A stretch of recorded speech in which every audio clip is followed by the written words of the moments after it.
Exam पास में आ रहे हैं, टाइम मैनेज नहीं कर पा रहे हो, स्कूल भी रहता है, ऑनलाइन ट्यूशन भी रहता है और साथ में बहुत सारा बैकलॉग भी इकट्ठा हो गया है और साथ में पढ़ने का ही मन नहीं कर रहा है। कहाँ से स्टार्ट करें, कहाँ पर एंड करें, क्योंकि इतना सारा सिलेबस है और अभी तक प्रिपरेशन बिल्कुल ही नहीं है, ज़ीरो प्रिपरेशन है। फिर भी आप 90% क्या स्कोर कर सकते हैं अपनी क्लास 11th या फिर क्लास 12 में। तो मेरा आंसर है बच्चों यस।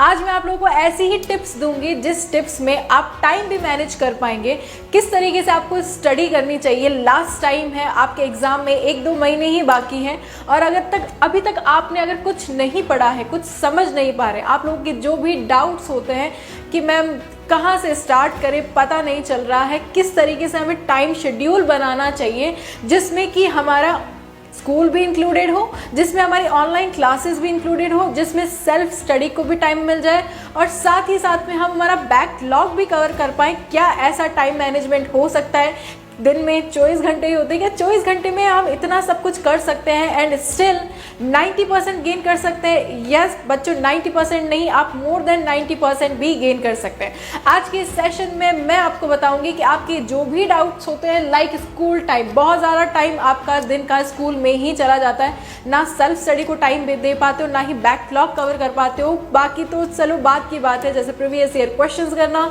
और बहुत सारी प्रैक्टिस जो रहती है वो तो बात की बात है। तो स्कूल का टाइम इतना चला जाता है कि बाकी टाइम आप मैनेज ही नहीं कर पाते हो। नेक्स्ट है कि नोट्स बनाए या ना बनाए, अच्छे नोट्स बनाए तो अच्छे नोट्स बनाने में काफ़ी टाइम जा रहा है। इतना टाइम अब हमारे पास में बचा नहीं है कि हम नोट्स बना करके फिर उनको स्टडी करें, फिर उनको रिवाइज करें एंड देन एग्जाम की प्रिपरेशन करें, इतना टाइम नहीं बचा है। तो नोट्स का क्या किया जाए? उसके बाद है कि ट्यूशन्स भी रहता है, ऑनलाइन ट्यूशन्स भी रहता है, उसमें भी हमारा बैकलॉग रह रहा है। इतने सारे चैप्टर्स हो चुके हैं और अभी तक हम 3 और 4 चैप्टर के अंदर ही हैं, तो इतना बैकलॉग हम कवर कैसे करेंगे? क्योंकि टाइम तो सेल्फ स्टडी का ही नहीं मिल पा रहा है, बैकलॉग तो काफ़ी दूर रह गया, तो किस तरीके से टाइम को हम मैनेज कर पाएंगे? और बच्चों फोर्थ और सबसे इम्पॉर्टेंट है कि पढ़ने का ही मन नहीं कर रहा है। क्योंकि क्या होता है कि जब हमारे पास में इतनी सारी चीज़ें एक साथ लोड हो जाती है, आपका स्कूल का भी रहता है, आपके ट्यूशन्स का भी रहता है, सेल्फ स्टडी को भी टाइम देना होता है, साथ साथ में और प्रैक्टिस करने के लिए आपको क्वेश्चंस वगैरह सॉल्व करने होते हैं, संडे टेस्ट वगैरह देना होता है। तो इतना सब जब हो जाता है ना, तो स्टूडेंट हड़बड़ा जाता है, उसके दिमाग में रहता है कि यार ये करूँ, ये करूँ, ये करूँ या फिर ये करूँ, कहाँ से शुरू करूँ? तो उस टाइम स्टूडेंट को लगता है यार नहीं यार मुझसे नहीं हो पाएगा, डर जाते हैं, नर्वस हो जाते हैं कि अब क्या किया जाए। फिर पढ़ने का ही मन नहीं करता है कि यार नहीं मुझसे नहीं हो पाएगा, पता नहीं क्या होगा, मैं एक काम करूँगा, आज रहने देता हूँ, कल से स्टार्ट करता हूँ, मैं अगले वीक से स्टार्ट करूँगा। तो बच्चों ये जो पढ़ने का आपका मन नहीं रहता है उसके बाद में, उसको भी बच्चों आज हम डिस्कस करेंगे। तो आज के इस सेशन में मेरा नाम है हर्षिता माथुर और welcome to Utkarsh online tuitions 11-12 channel, जिसमें कि आज मैं आप लोगों को बताऊंगी किस तरीके से आप डेली पढ़ करके अभी भी 95% मार्क्स गेन कर सकते हैं। बस कुछ टिप्स को आपको फॉलो करना होगा। सबसे पहला बच्चों आपको टिप में ये देना चाहूँगी, सबसे पहला टिप आपके पास में रहेगा कि डेली रूटीन कैसे बनाएं। सबसे पहले डेली रूटीन बनाने के लिए बच्चों आपको अपना माइंडसेट चेंज करना होगा। माइंडसेट चेंज करने का क्या मतलब है? जैसे कि सपोज मैं आप लोगों को बताती हूँ क्या होता है। जब मैं भी आप लोगों के जितनी 11th-12th में थी ना, तब मेरा माइंडसेट भी ऐसा था और वो काफ़ी प्रॉब्लमेटिक था। माइंडसेट मतलब कि लेट्स से कि आपने अपना शेड्यूल बनाया। सबसे पहले तो हम लोग क्या करते हैं, शेड्यूल बनाते हैं। तो शेड्यूल आपने अपना ऐसा बनाया जिसमें आपने मान लीजिए कि आपने ऐसा सोचा कि मैं 7 बजे से पढ़ाई स्टार्ट करूँगा। तो आप 7 बजे से आप पढ़ाई करना स्टार्ट हुए हैं। देखते हैं टाइम पास होते होते 7:10 हो गया, 7:20 हो गया, लेकिन अभी तक आपका पढ़ाई स्टार्ट नहीं हुआ। तो आप क्या सोचते हो कि यार नहीं यार 7 बजे से सोचा था, अब 7:20 हो चुके हैं, तो छोड़ो यार 8 बजे से स्टार्ट करेंगे। तो वो 7 का आपका सेल्फ स्टडी टाइम 8 बजे पर शिफ्ट हो जाता है। उसके बाद में भी मान लीजिए कि आपने थोड़ा बहुत रील्स देखने में, फालतू की चीज़ें करने में, गेम्स वगैरह में, टीवी देखने में अपना टाइम वेस्ट कर दिया, 8:15 हो गए।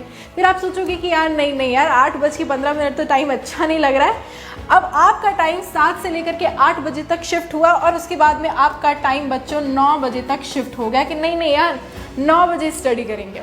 तो बच्चों क्या होता है कि आप 7 बजे पढ़ने बैठने वाले थे और वो टाइम शिफ्ट होते होते 9 बजे हो जाता है।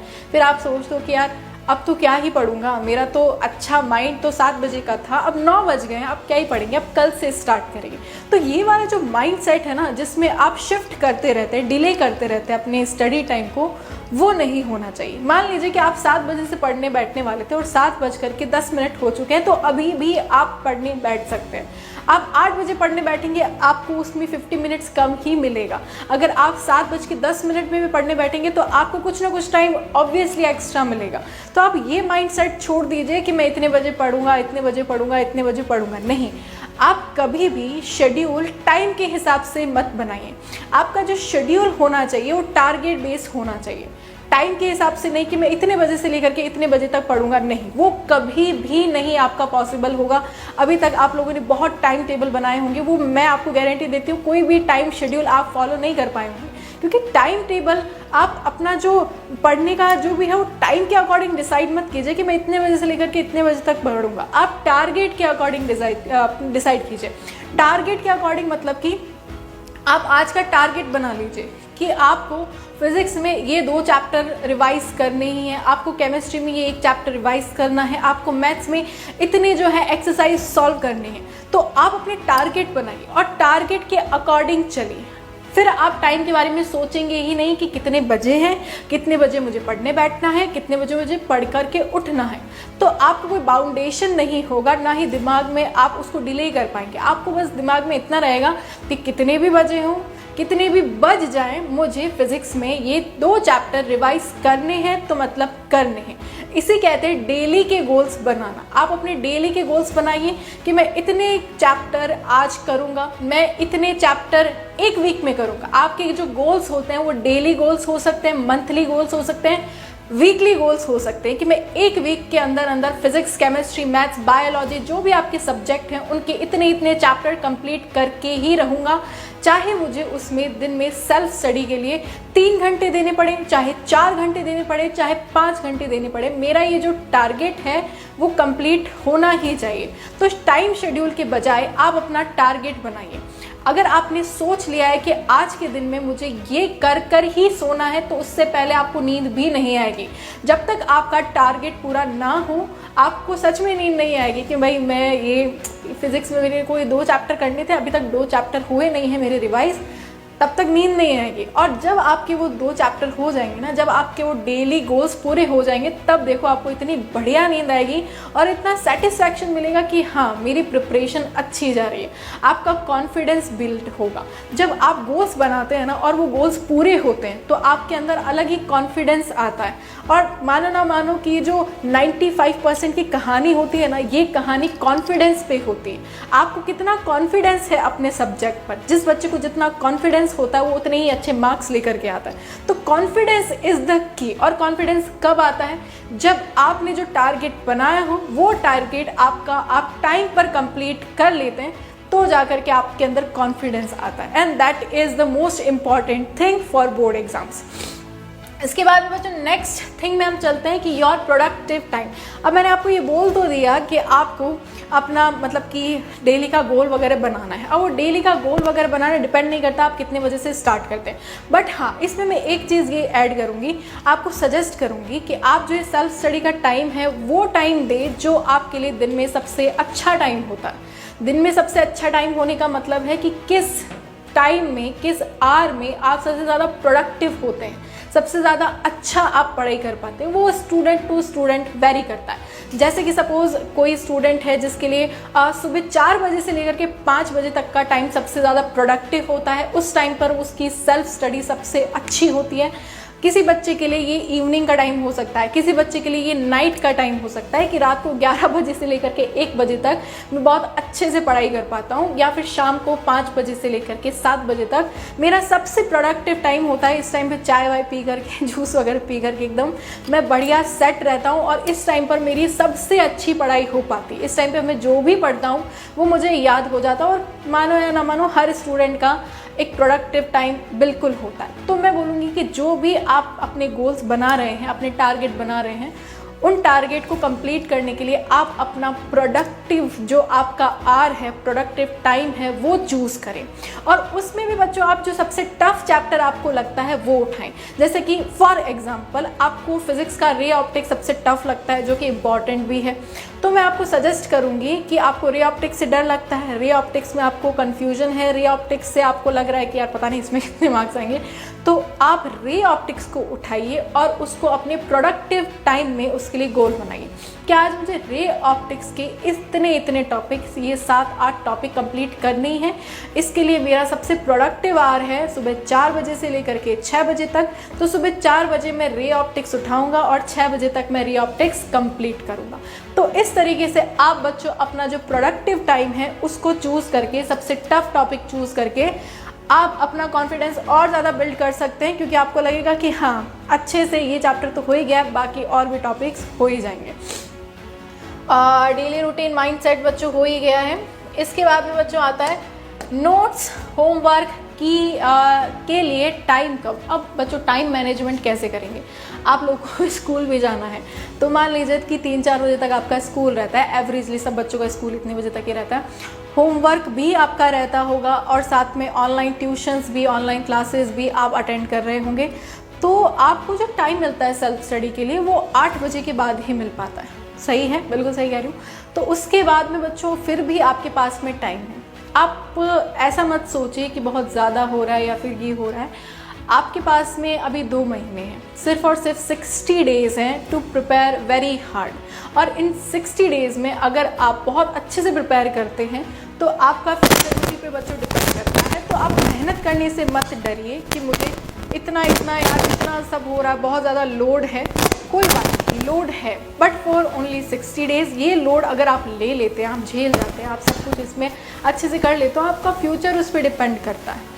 तो अगर आप, मैंने जैसे बोला कि डेली का गोल बनाएंगे, तो आपको गोल कंप्लीट करने से पहले नींद वैसे भी नहीं आएगी, तो आप उसको कंप्लीट करके ही सोएंगे। तो सेल्फ स्टडी के लिए बच्चों आप दिन में मिनिमम 2 आवर्स निकालिए। ट्यूशन्स के साथ साथ अगर आप ऑनलाइन ट्यूशन्स ले रहे हैं तो ऑनलाइन ट्यूशन में भी बच्चों रैपिड रिवीजन कोर्स चल रहा है। रैपिड रिवीजन के साथ साथ ही बच्चों आप अपना बैकलॉग भी कवर कर पाएंगे, आप अपना रिवीजन भी कवर कर पाएंगे और आप प्रीवियस ईयर क्वेश्चंस भी कर पाएंगे। जैसा कि हमारा रैपिड रिवीजन चल रहा है उसमें हम प्रीवियस ईयर क्वेश्चंस करवाते हैं, इंपॉर्टेंट क्वेश्चंस करवाते हैं, MCQ type, very short type, fill in the blank type question, case study type question, जैसे कि आपके बोर्ड एग्जाम में आते हैं। तो बच्चों जब आप रैपिड रिवीजन इस तरीके से लेंगे तो उसके साथ साथ में आपका जो बैकलॉग रहा हुआ होगा पहले वो भी कंप्लीट हो जाएगा, साथ में चैप्टर भी रिवाइज हो जाएगा, साथ में आपका ट्रिपल धमाका, साथ में आपका बच्चों इम्पॉर्टेंट क्वेश्चंस भी हो जाएंगे। तो बच्चों सब कुछ एक साथ ही हो जाएगा। तो अगर आपको इसके लिए टाइम नहीं मिल रहा है नोट्स के, क्या नोट्स बनाना इतना ज़्यादा इम्पॉर्टेंट है कि आप सारा टाइम नोट्स में ही दे दें, उनको रिवाइज करने के लिए टाइम ही ना हो? नहीं बच्चों, अब वो टाइम नहीं रहा। नोट्स के लिए मैं मानती हूँ कि नोट्स आर वेरी इंपॉर्टेंट, खुद के लिखे हुए नोट्स काफ़ी इंपॉर्टेंट होते हैं, but starting from the session, अगर आप यहाँ तक आ चुके हैं जब आपके एग्ज़ाम बस आने ही वाले हैं, तो नोट्स बनाने में आप टाइम वेस्ट ना कीजिए। जो भी आपकी क्लास नोट्स होते हैं, जो भी आपकी बुक है, एनसीईआरटी बुक, रेफरेंस बुक, उनको आप प्रेफर कर सकते हैं। नोट्स बनाने में ज़्यादा टाइम वेस्ट मत करना। यस, सजेस्ट करूँगी कि शॉर्ट नोट्स आप ज़रूर बना लें, हर चैप्टर की फॉर्मूला शीट बना लेना, हर चैप्टर की शॉर्ट नोट्स ज़रूर बना लेना, क्योंकि वो आपके एग्ज़ाम टाइम में भी काम आएंगे। ज़्यादा नोट्स की सजावट वगैरह में अब आप टाइम वेस्ट ना करें। अगला है कि आप शेड्यूल मत बनाओ। ये मैं आपको ऑलरेडी समझा चुकी हूँ कि आपको शेड्यूल नहीं बनाना है। आपको शेड्यूल नहीं बना करके क्या बनाना है? टारगेट बनाना है। तो शेड्यूल नहीं बना करके आप टारगेट बनाइए और टारगेट को डेली कंप्लीट करें। आपका टारगेट डेली टारगेट हो सकता है, आपका टारगेट मंथली टारगेट हो सकता है, आपका टारगेट बच्चों, आपका टारगेट वीकली टारगेट भी हो सकता है। चलिए, तो ये टारगेट हो गया बच्चों। इसके बाद में संडे टेस्ट बैकलॉग। अब संडे बच्चों में आपकी मानती हूँ कि आप लोगों के या तो टेस्ट होता होगा। अगर टेस्ट नहीं होता है तो उस टाइम पर आप अपना बैकलॉग कवर करने की ट्राई कीजिए। संडे को आप सुबह बैठिए, संडे को कहीं नहीं जाना, ना स्कूल है ना ट्यूशन है, कुछ नहीं है। संडे को आप हो और आपकी स्टडी है, तो सुबह आप अच्छे मन से अपने प्रोडक्टिव आवर में बैठिए और स्टार्टिंग से लेकर के एंड तक पूरा बैकलॉग कवर करने की ट्राई कीजिए। बीच बीच में उठना भी, पानी भी पीना, तबीयत ख़राब नहीं करनी है, बट हाँ अच्छे से आपको पूरा अपना 100% दे करके, चाहे उसमें आपको 7 घंटे स्टडी करना पड़े, 8 घंटे स्टडी करना पड़े, आपको संडे को मिनिमम 8 आवर्स स्टडी तो करनी ही करनी है। उसमें आपका बैकलॉग 100% कंप्लीट हो जाएगा। अगर आप इसके अलावा संडे टेस्ट भी देते हैं तो वो भी बच्चों अच्छा ऑप्शन है रिवाइज करने का। संडे टेस्ट भी अगर आपका होता है तो संडे टेस्ट को बिल्कुल भी मिस नहीं करना है, संडे टेस्ट को कभी स्किप ना करें, ठीक है। ओके, नेक्स्ट है बच्चों, अगर टारगेट कंप्लीट नहीं हुआ तो क्या करना है। वैसे तो बच्चों टारगेट आप लोगों के कंप्लीट होने ही चाहिए। टारगेट आप इतनी भी टफ ना बनाएं जो आपसे कंप्लीट ना ही हो, अपने अकॉर्डिंग आप टारगेट बनाइए कि मुझे इतना इतना करना है। और टारगेट के अकॉर्डिंग बच्चों आपका सिलेबस भी चलना चाहिए कि सिलेबस इतना है तो मैं इतना अगर आज का टारगेट लेता हूँ तो 1 महीने में मेरा सिलेबस कंप्लीट हो ही जाएगा। अगर टारगेट नहीं कंप्लीट होता है तो कोई बात नहीं, ठीक है। जैसा कि आपको बताया कि आपको डिले नहीं करना है। अगर आपके टारगेट में जैसे आपने सोचा कि आज मैं रे ऑप्टिक्स कंप्लीट कर ही लूँगा और रे ऑप्टिक्स कंप्लीट तो नहीं हो पाया, आप थक गए, आपको नींद आ रही, कोई बात नहीं। आप क्या कीजिए, आपके मान लीजिए कि उसमें 2 टॉपिक्स रह रहे हैं तो सुबह उठ कर के आप नेक्स्ट डे वो 2 टॉपिक्स कंप्लीट कर लीजिए। इतना हार्ड भी नहीं होना है कि नहीं हुआ तो निराश हो गए, डीमोटिवेट हुए, कोई बात नहीं। अगर आपका टारगेट कंप्लीट नहीं हुआ है तो उस टारगेट को आप next day complete, next target से पहले कंप्लीट करने की ट्राई कीजिए। लेकिन कभी भी उस टारगेट को छोड़ना नहीं है कि नहीं हुआ कोई बात नहीं, नेक्स्ट टारगेट, नो। अगर आपको आज का टारगेट आपने बनाया है तो आज का टारगेट कंप्लीट होना ही चाहिए। आज नहीं हुआ है कंप्लीट, कल हो जाएगा, बट होना चाहिए कंप्लीट, ठीक है। चलिए, तो इस तरीके से बच्चों आप 95% मार्क्स लेकर के बिल्कुल आ सकते हैं। नेक्स्ट है बच्चों आपके कि ज़्यादा स्टडी भी नहीं कर लेनी। ऐसा नहीं है कि स्कूल भी जा रहे हैं, फिर ट्यूशन भी जा रहे हैं, फिर सेल्फ स्टडी में भी इतना टाइम दे दिया, फिर रात को भी सो नहीं रहे, पढ़ ही रहे हैं, इतना भी नहीं बच्चों। क्योंकि आपकी हेल्थ सबसे ज़्यादा इम्पॉर्टेंट है। एग्ज़ाम में आपका जो परफॉर्मेंस है आपकी हेल्थ पर, आपकी मेंटल हेल्थ पर, आपकी फ़िज़िकल हेल्थ पर बहुत ज़्यादा डिपेंड करता है। तो अपनी तबीयत कभी ख़राब मत करना।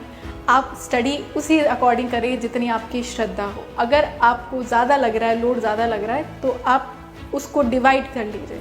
आप कर लीजिए कि इतना इतना मैं इतने इतने दिन में पढ़ूंगा। आपके पास अभी भी 60 डेज़ हैं और 60 डेज़ कम नहीं होते हैं। 60 डेज़ आर इनफ फॉर 95%। ज़्यादा लोड नहीं लेकर के आराम आराम से बच्चों आप स्टडी कीजिए। ओके देन स्टूडेंट, ये था मेरा आप लोगों के लिए टिप्स फॉर 95%। अगर इसके अलावा भी आप लोगों को कोई भी डाउट है तो आप कमेंट सेक्शन में पूछ सकते हैं एंड नेक्स्ट वीडियो बच्चों आपका उसी पर होगा। एंड जैसा कि मैंने बताया रैपिड रिवीजन भी चल रहा है, तो आप रैपिड रिवीजन कोर्स उत्कर्ष ऑनलाइन ट्यूशन से परचेज कर सकते हैं और अपना रैपिड रिवीजन स्टार्ट कर सकते हैं, अपनी प्रिपरेशन बच्चों स्टार्ट कर सकते हैं। एंड इसके अलावा इसी YouTube चैनल पर आप लोगों के लिए हम लेकर के आएंगे मैराथन क्लासेस, और मैराथन क्लासेस में आपका होगा बच्चों पूरा सिलेबस कंप्लीट, उससे related questions, MCQ question, fill in the blank type question, very short type and case study type question for your practice only. तो हर एक सब्जेक्ट की इसी चैनल पर आएंगी मैराथन क्लासेस, उनको बच्चों मिस नहीं करना, ज़रूर लेना। अब मैं मिलूंगी आपसे नेक्स्ट इसी तरीके से आप लोगों की प्रॉब्लम्स की वीडियो पर। मिलते हैं बच्चों नेक्स्ट वीडियो में, तब तक के लिए guys take care and bye bye.